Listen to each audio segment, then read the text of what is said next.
hacemos con Joaquín Robles. Muy buenas tardes, Joaquín. ¿Qué tal? Muy buenas tardes.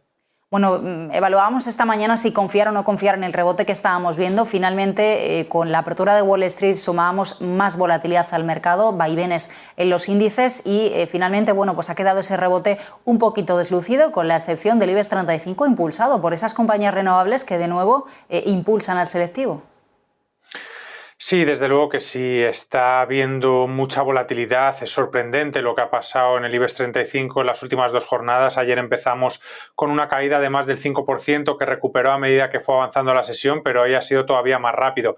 Empezamos con una caída superior al 2% y en apenas media hora ya íbamos subiendo más de un 1%. También contrasta, ¿no? La subida que está habiendo con las energías renovables es algo que ya vimos durante todo el año 2020, que de hecho de las 4 compañías que acabaron en positivo el año 3 fueron relacionadas con las energías renovables, y es verdad que uno puede pensar que la alta dependencia que tenemos de las fuentes de energía tradicionales y los altos precios que estamos viendo durante las últimas semanas puede hacer que haya más inversión en este tipo de sectores, pero luego también hay que tener en cuenta que fue lo que pesó durante todo el 2021 para que cayera el selectivo, ¿no?, que reúne a todas las principales compañías relacionadas con las renovables, más de un 30%, que el coste de la energía verde es mucho más caro que el de las fuentes tradicionales y que necesita una fuerte inversión. Y a pesar de que había muchos llamamientos como los fondos Next Generation, que un tercio de esos 750.000 millones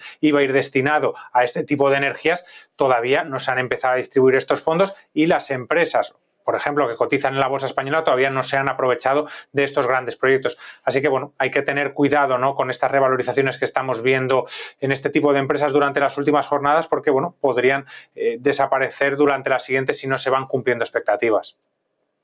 Joaquín, día movidito también hoy para el petróleo. Tenemos el Brent ahora mismo cotizando con subidas de en torno al 7% por encima de los $130 el barril, después de que Estados Unidos haya soltado el bombazo básicamente que ha anunciado Joe Biden en una rueda de prensa que ha terminado hace unos minutos, que Estados Unidos va a prohibir las importaciones de petróleo ruso. ¿Cómo podría afectar? ¿Qué escenario estáis barajando vosotros ahora para el petróleo, teniendo en cuenta esto que acabamos de conocer? Porque esta mañana Rusia decía que en el caso de que efectivamente se produjera ese embargo al crudo ruso, incluso el petróleo se podría ir hasta los $300 el barril. ¿Lo ves factible?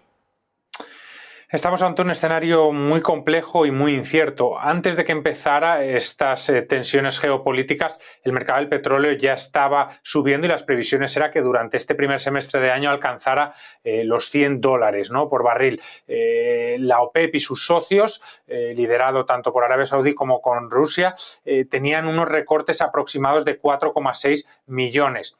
Para poner en contexto la situación actual, Rusia produce 7 millones. Entonces, bueno, estamos hablando de que si dejáramos de comprar todo el petróleo que hasta hace semanas producía Rusia, pues obviamente el desequilibrio entre la oferta y la demanda va a ser todavía mucho mayor y va a ser muy difícil de que alguien lo pueda compensar, ¿no? Se está hablando de que Estados Unidos podría aliviar las sanciones tanto a Venezuela, tanto a Irán, pero aún así no llegaría por un problema de capacidad. Entonces, lo que nos estamos enfrentando es a un grave problema de oferta, porque, bueno, los precios no casan, por eso están subiendo tanto, porque la oferta se está interrumpiendo cada vez más, y lo que podríamos ver antes de que los precios llegaran a 180 o a $300 el barril es una destrucción de la demanda, ¿no? Estos precios van a golpear a muchas empresas que no van a poder desarrollar su actividad al mismo nivel que lo hacían antes, o que no van a poder producir con estos sobrecostes y van a tener que detener, ¿no?, su producción o su actividad. Así que es más factible, ¿no?, que veamos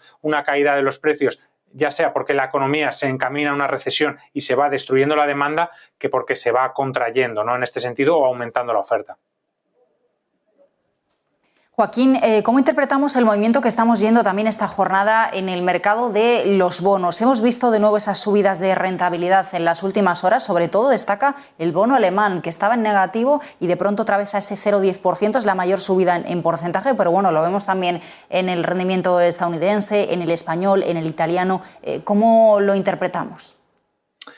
Es que es muy complicado también, ¿no?, lo que se está viendo en el mercado de bonos, porque lo que estábamos viendo precisamente era una tendencia totalmente contraria al inicio de año, porque se estaba hablando, ¿no?, de que los bancos centrales iban a tomar medidas mucho más agresivas para el endurecimiento de tipos de interés. Antes de que empezara este conflicto geopolítico se estaba hablando incluso de la posibilidad de que Estados Unidos subiera 7 veces los tipos de interés en lo que restaba de año y que incluso el Banco Central Europeo, que hasta ahora había permanecido en un segundo plano, dejara la puerta abierta a que se pudieran subir los tipos de interés a final de año por primera vez en la última década.